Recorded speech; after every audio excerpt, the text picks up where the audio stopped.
Today, I'm bringing you some very scary and allegedly true middle-of-nowhere stories. One features a drifter who encounters unexplainable terror at an abandoned gas station. Another is about a couple of people stopping on a desolate road at night when something inhuman tries to open the car door.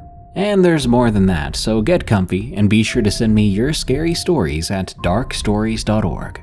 Also, check out eeriecast.com for more terrifying podcasts. Now, let's begin. Not abandoned. From Seeing Things. Whatever term suits your fancy, I'm what you may call a wanderer or a drifter.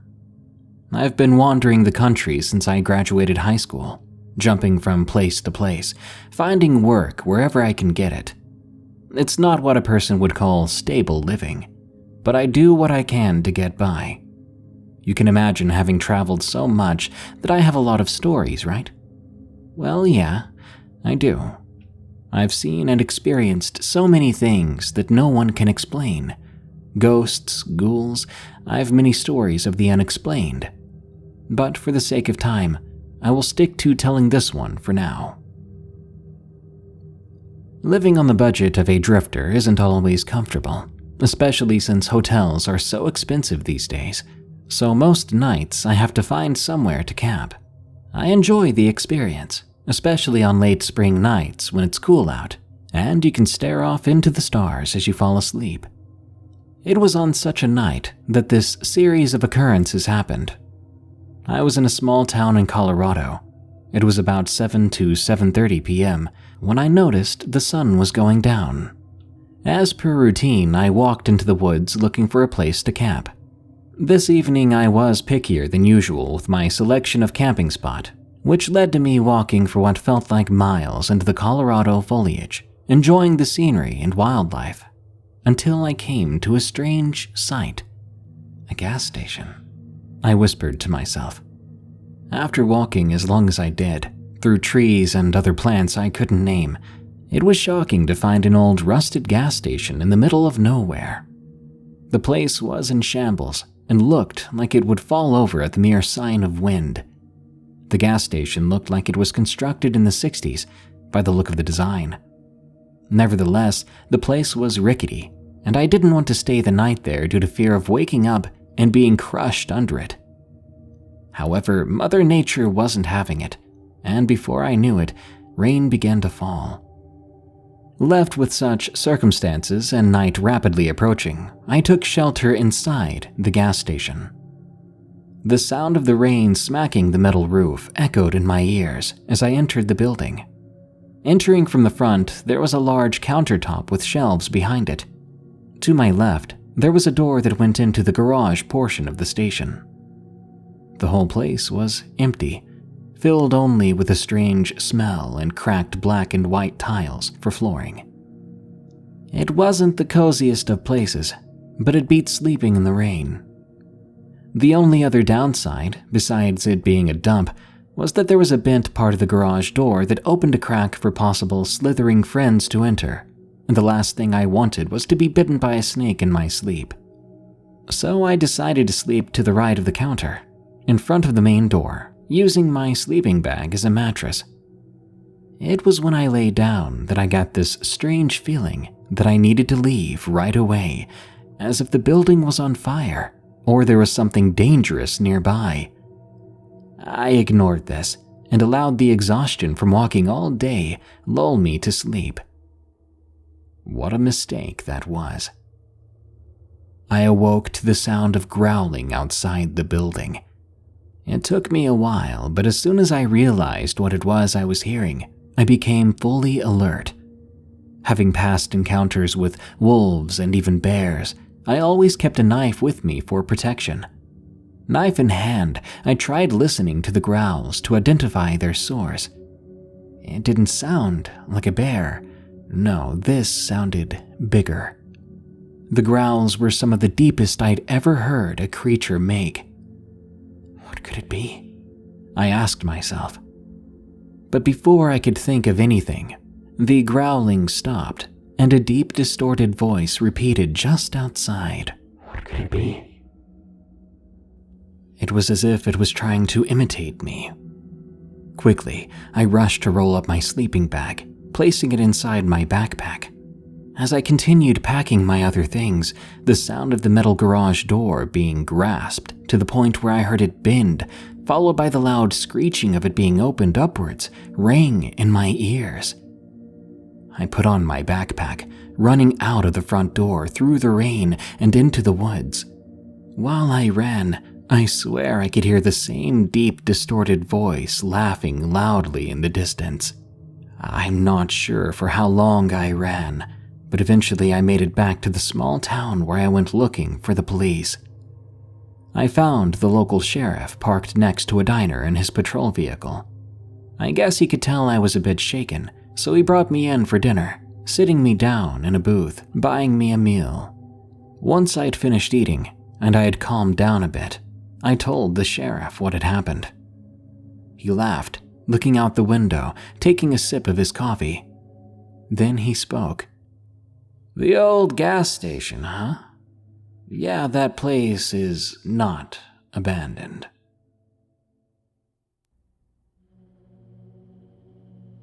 Switching seats in the dark. From Christina. I'm not usually very good at telling about something that happened to me, but I'm gonna give it a try. There was an incident that happened about 8 or 9 years ago that still sends chills down my spine. I was a 23 or 24-year-old girl at the time. We lived about an hour out of town back then, and cell phone reception was sketchy at best. Most of the time you couldn't get reception at all. I am a bit of a nervous person, so not having cell phone reception already made me nervous. I always hated having to drive home in the dark, in fear of breaking down in the middle of nowhere. Sadly, because we lived so far out of town, it was usually dark. My mom was the one that drove most of the time, because I only had a permit and only drove at night when I had to. That may seem weird for me to have had a permit at that age, but medical problems made it so I wasn't able to learn to drive before then.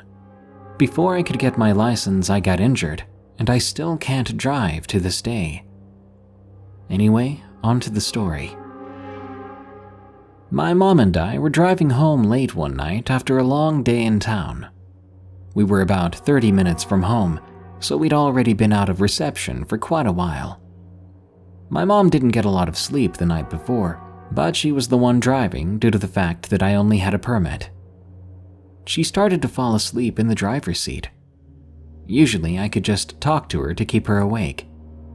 When my mom was so tired that talking no longer worked to keep her awake, she began to swerve off into the wrong lane. I yelled and she woke up, but I was still having a lot of trouble keeping her awake. I suggested that I should drive the rest of the way, and she agreed. We were both a bit nervous, being out of reception in the middle of nowhere and having to switch seats, because it meant we would have to get out of the car in the dark, and most of the area had thick trees. We knew we had no choice, and within a mile or two I saw a big open area that was far away from any trees. So I felt confident that if someone or something were to come out of the trees, we would have plenty of time to get away. We stopped there and got out of the car. For some reason, I felt unusually comfortable, and I didn't hurry like I usually would have when it was dark. I got into the driver's side and shut the door. Now, in this car, all doors had to be all the way shut, or none of the doors would lock. My mom took a quick look around, then got in her side. But as she shut her door, something began to pull on the door from the outside. I could not lock the doors because her door was not yet closed all the way. I couldn't figure out what to do, and suddenly she screamed at me to drive. It felt as if I couldn't get out of there fast enough. I must have been going 70 on a 50-mile-per-hour road for about 2 miles before I finally felt safe enough to stop in the middle of the road just long enough for my mom to shut the door. I also suddenly thought about the fact that my window had been down at the time, and it terrifies me to think what would have happened if it had come to my window.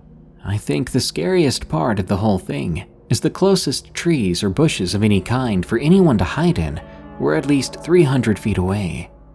I'm pretty sure there's no human or animal of any kind that can get to the car in what had to be less than a second, and whatever it was had to have had hands to be pulling the door open.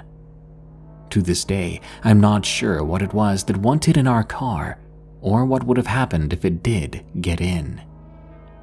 This scares me so much because I feel a human getting to the car fast would have been impossible, and it had to have had hands to pull the door open. I don't feel that whatever wanted in our car that night was human. I've never really been a believer in creatures like Bigfoot or any other weird creatures people claim to see, but I do admit after this I have to wonder what else could be out there, and why did it want in our car? Abandoned Trailer from Abbi R. In the summer of 2018, my brother, my then boyfriend, and I were riding our dirt bikes. I decided to show my then boyfriend the abandoned trailer that we had found on our property. Before I continue, I need to give some information about this place. My family lives on 500 plus mountainous acres in California, right on the Nevada border. We have a 5-mile long dirt road that leads to our place. About 3.5 miles up the dirt road, there's an abandoned camping trailer that was left by the previous owners of the property. It's a very creepy place because there are, for some reason, women's shoes scattered all around the trailer. I'll call my boyfriend James for the sake of the story, and my brother Tim. Tim and I were telling James about how creepy all the women's shoes were. When we arrived at the trailer on our dirt bikes, all the shoes were gone. Even all the sheets off the bed and the old teapot was also gone. This was bizarre, because they had been there the last time we were there, and we were the only people around for several miles. Tim figured my uncle had decided to clean the place up. Some random abandoned trailer stinking up the land, I guess. After this, though, I was kind of creeped out and I wanted to leave, but the boys wanted to continue riding their dirt bikes, so that's what we did. After about an hour of riding, it was beginning to get dark. We figured it was time we head home, but Tim wanted to do one more quick lap on the land, but he ended up breaking the chain on his dirt bike. We had to call my dad to come pick us up. On the phone, he said he'd be on his way, and it would take about half an hour. Those 30 minutes felt like forever, and when we finally saw my dad's truck in the distance, instead of stopping to pick us up, he drove right past us. He didn't even glance at the three of us. That was weird. As my dad passed, that's when we saw a man in the back of his truck. He was wearing navy blue and had a long black beard, black hair, and his arms were covered in tattoos. I tried calling my dad on the phone, but he wouldn't answer. So then I called my mom and asked if she knew what was going on, but she didn't know. We knew we had to get home as quickly as possible. We managed to get the chain back on the broken bike as well as we could, which wasn't very well, but it allowed us to get home. By the time we made it back, my mom had heard from my dad, and now she was on the phone with the cops. I asked what was going on, and we eventually got the story. My dad had picked up a man from town who was hitchhiking, but my uncle had caught wind of who the man was. When my uncle saw my dad and the man in the back of his truck, he fired a warning shot, scaring the man, who then ran off into the woods. As my mother told me this story, I kept asking, why did my uncle fire a warning shot at all? Who was this man? Well, apparently, he was a wanted trafficker. And considering I was a small 14-year-old girl at the time, I was pretty terrified, knowing that he was on the loose in our woods. It's kind of creepy that my dad had helped a man and drove right past me as he watched me from the back of that truck, and none of us even knew what he was. The police never found him, and for all we know now, he's still out on our property. Not Alone in the Woods, from Wyatt 2002. My mom and dad moved us to a small town called Gleason. We lived about 6 miles away from the actual town in the middle of nowhere. Our house was surrounded by nothing but forest. When I say house, I mean house, barn, and shed. So my 3 brothers and I were pretty happy to be in a new place. The first thing we did was explore the new house and land. Everything seemed great for the first 2 months. One day we were playing in the weeds when we saw something. It looked like a bear, so we ran inside and stayed inside the rest of the night. We didn't feel like being bear chow. The next morning came and we go back out into the woods, feeling a bit braver. There was no signs of any bear as far as we knew, so we started playing hide and seek, and we didn't think about what we saw the previous day. After all, we didn't get a good look, so maybe it was just nothing. My 2 brothers and I were hiding from our other brother. After a while, he found us, and that was the end of the game, so we were heading back inside. Our plan was to play video games the rest of the day. But around 6:30 in the evening, we were playing hide and seek again.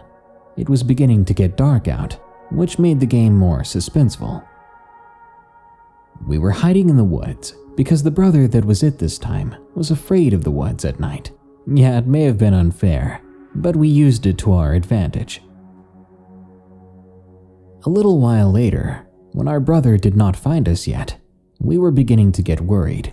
I felt bad for hiding out here, and I was afraid he may have gotten lost if he did come in the woods to look for us.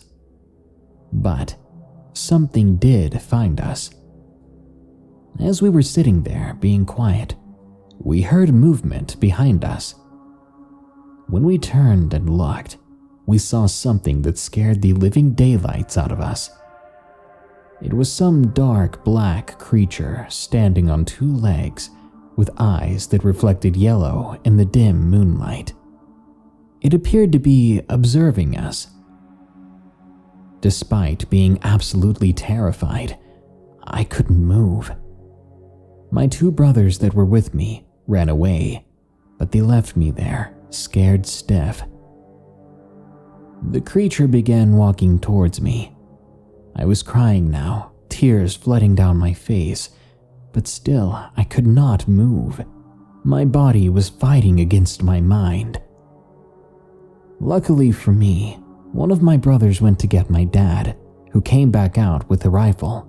When my dad hollered at me to get inside now, my limbs finally listened and began to move. I ran back to the house as I heard my dad fire a shot at this thing. I'll never forget what I heard after that. A bone-chilling, gnarly scream. My dad then ran inside, making sure all the kids were inside before he went in. He had us quickly lock all the doors with him, as well as the windows. He even armed us with the extra rifles, and we all slept in the same room together after watching through the windows for a while. The following day, my brothers and my dad and I go back outside, rifles at the ready. We don't find the creature, but what we do find is one of the larger trees in our yard knocked down. It wasn't like that the night before, and I think we all were thinking the same thing. That creature had done this. We lived in that house for 5 years, and then we moved a few miles away from the house. It wasn't far, but apparently it was far enough to not have to see that thing or anything like it again. Still, I never liked being that close to the house. Thankfully, another 3 years after that, we moved again. We moved about 45 minutes away to Mosinee, and we haven't seen anything weird again. 2 Paranormal Experiences in Nevada. From Phillip S. Part 1. My Sister's House. It was during spring break of 2014. I was 16 at the time and a junior in high school. I was visiting my sister and her family for the week. My sister's name is Megan. At the house was also her husband, Ben, my nephews Greg and Justin, who were 9 and 6, and my niece Chelsea, who was 7. Megan lives in Tonopah, which is 3 hours north of Las Vegas in Nevada. Tonopah is a very small town and basically in the middle of nowhere, surrounded by mountains. My sister's house is in a small suburb-like neighborhood, where each house is almost touching each other. The first couple of days went well without incident, but one night it was just me in the house. Megan and Ben went out on a date at the bar, and Greg, Justin, and Chelsea had gone off with their biological father for a while. I was extremely tired from jet lag still, and I needed some sleep. So I texted my sister to see if I could have one of their pistols under the pillow, just in case. She said it's fine, so I grabbed a Glock. I know it doesn't make sense as we're surrounded by neighbors, but I felt more protected. Plus, the neighbors weren't home either. So I put the gun under my pillow. They didn't have an extra room, so I slept on the couch. I had my back facing the living room and my face against the cushion. There's still a little bit of light outside by then, but I was exhausted, so I didn't care. My sister had a few reptiles, so she had their lamps on at night. So after nightfall, there would still be light in the living room. At a certain point, I woke up to a chill. I began to smell something strong. It wasn't putrid like rotting meat, but more like cologne. I turned and saw something that made my eyes widen. It was a tall, humanoid black figure, leaning down a few feet away, just staring at me. It had no eyes, mouth, or nose, no facial features, not even hair. It looked like someone in a black morph suit. The lamp's light did not reflect off of it. I grabbed the pistol and pointed it in the direction of the figure, but by the time I did, it was gone. My heart was pounding, like I was on the tail end of an anxiety attack. It took me some time to go back to sleep. I didn't see that figure anymore that week, but I did see these white orbs, shadows at the corner of my eye, and I could still smell that weird scent.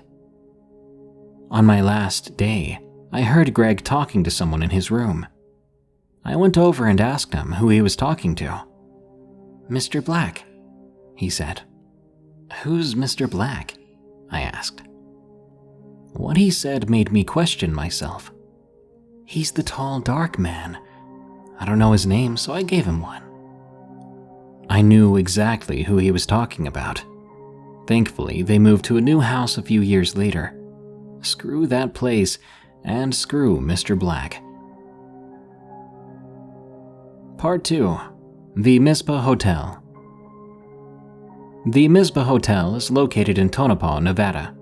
If you're a fan of ghost adventures, you'll know the place, as it was featured in a few episodes. I was working as a dishwasher in the restaurant portion of the hotel in the summer of 2017. I was having trouble at home, so I temporarily moved to my sister's new house until things cooled down. On one of the nights, it got busy. After closing, there was a ton of dishes. It was only me and the front desk attendant in the building. I went to the basement and received some towels. On my way up, I heard a ping. I turned around in shock and didn't move. Ping, ping, ping. It sounded exactly like a pickaxe hitting rocks. It stopped as quickly as it came. I got out of that basement and continued my job. Half an hour later, I went to the plate rack to drop off some plates when something caught my eye at the doorway that leads to the restaurant. It was a woman wearing a red dress. I was startled, dropping the plates I was carrying. They shattered all over the floor. I was shaking like I was in the South during the winter. She looked into my eyes. She had a face like she wanted to say something but couldn't or didn't know how. After a few moments, she disappeared like a mist. I cleaned up my mess and clocked out in a hurry because I was so scared I didn't want to stay any longer. Turns out she's one of the residential ghosts. They named her the Lady in Red. I lost that job because I didn't finish the dishes that night. I was bummed out because it was hard to find a job in a small town, but I understand. That hotel is a real freaky but interesting place. That brings us to the end of this episode of Darkness Prevails. More terrifying stories are on the way soon, so subscribe and smash that like button. By the way, did you know this show is available as a podcast called Unexplained Encounters? Just search for, follow, and rate Unexplained Encounters on Spotify, Apple Podcasts, or your favorite podcast app. This show is part of the EerieCast network. Go to EerieCast.com for more scary podcasts, such as Freaky Folklore, which explores your favorite monsters, myths, and mysteries, as well as Redwood Bureau, a fictional horror podcast about an agent on the run from an evil secret organization that captures supernatural creatures and entities. Well, thanks for tuning in. Stay safe out there and stay creepy, because this world is a strange one.